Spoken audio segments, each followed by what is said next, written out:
নমস্কার, কেমন আছেন সবাই? আবার একটা ছোট্ট মিনি ব্লগে আপনাদের স্বাগত।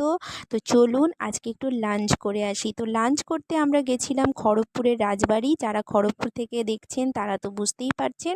আর যারা জানেন না বলে দিই, খড়গপুরে ইন্দা থেকে চৌরঙ্গীর দিকে যেতে ডান দিকে পড়বে নেক্সা শোরুমের পাশেই যে গলিটা আছে ওখান দিয়ে নেমে গেলেই এই সুন্দর রেস্টুরেন্টটা পেয়ে যাবেন।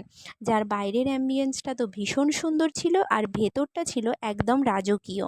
তো ওরা এভাবে চন্দনের টিকা, বরণডালা, সেন্ট দিয়ে আমাদেরকে ওয়েলকাম করলো। আর ভেতরটা আমরা দেখে নিলাম, ভীষণ সুন্দর। একটা লাইট মিউজিক সবসময় ওখানটায় চলছিল, খুব ভালো লাগছিল। তো এখন এবার খাওয়ার দাওয়ারের দিকে যাই। খাওয়ার দাওয়ারের টেস্ট তো খুবই সুন্দর। আর এই ছিল এদের মেনু কার্ড। আর প্রথমেই ওয়েলকাম ড্রিঙ্কসে ছিল আনারসের জুস, তার সাথে ছিল ওয়েলকাম ফুড হিসেবে কচুরি, ছোলার ডাল আর মিষ্টি। আর আমরা সেদিন একটা ভেজ আইটেম অর্ডার করেছিলাম, সেটা ছিল বাসন্তী পোলাও আর পনির মাখনওয়ালা। যারা আমার এই ভিডিওটা দেখে রাজবাড়িতে খেতে যাবেন তাদেরকে আমি সাজেস্ট করব পনির মাখনওয়ালাটা একবার ট্রাই করবেন। অসাধারণ খেতে, দারুণ টেস্ট। আর এদের সার্ভ করাটা দেখুন, কলা পাতাতে ওরা খাওয়ার সার্ভ করছে।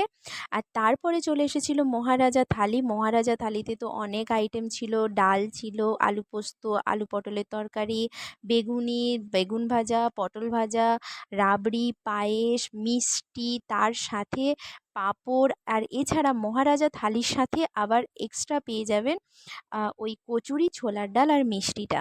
ওটা মহারাজা থালির সাথেই কিন্তু থাকে। আর ওয়েলকাম ফুড হিসেবে তো থাকেই। তো এই সমস্ত খাবারের টেস্ট কিন্তু অসাধারণ ছিল, ভীষণ ভালো খেতে ছিল। আর একটাই ননভেজ আইটেম নেওয়া হয়েছিল চিকেনের, ওটা মহারাজা চিকেন ছিল। তো ওটাও কিন্তু ভালো খেতে ছিল। তবে আমাদের সবাই যারা ননভেজ খেয়েছে, আর আমি তো ননভেজটা খাইনি, তবে যারা ননভেজ খেয়েছে তারাও বলছে কিন্তু পনিরটা বেশি ভালো খেতে ছিল। তারপরে গরম জলে লেবু দিয়ে হাত ধোয়ার জন্য বাটি চলে আসবে। তারপরে এই সুন্দর ডেকোরেশন করা পান আর মুখশুদ্ধি হিসেবে পানমৌরি যেগুলো থাকে, আর সেটা সার্ভ করা হয়েছে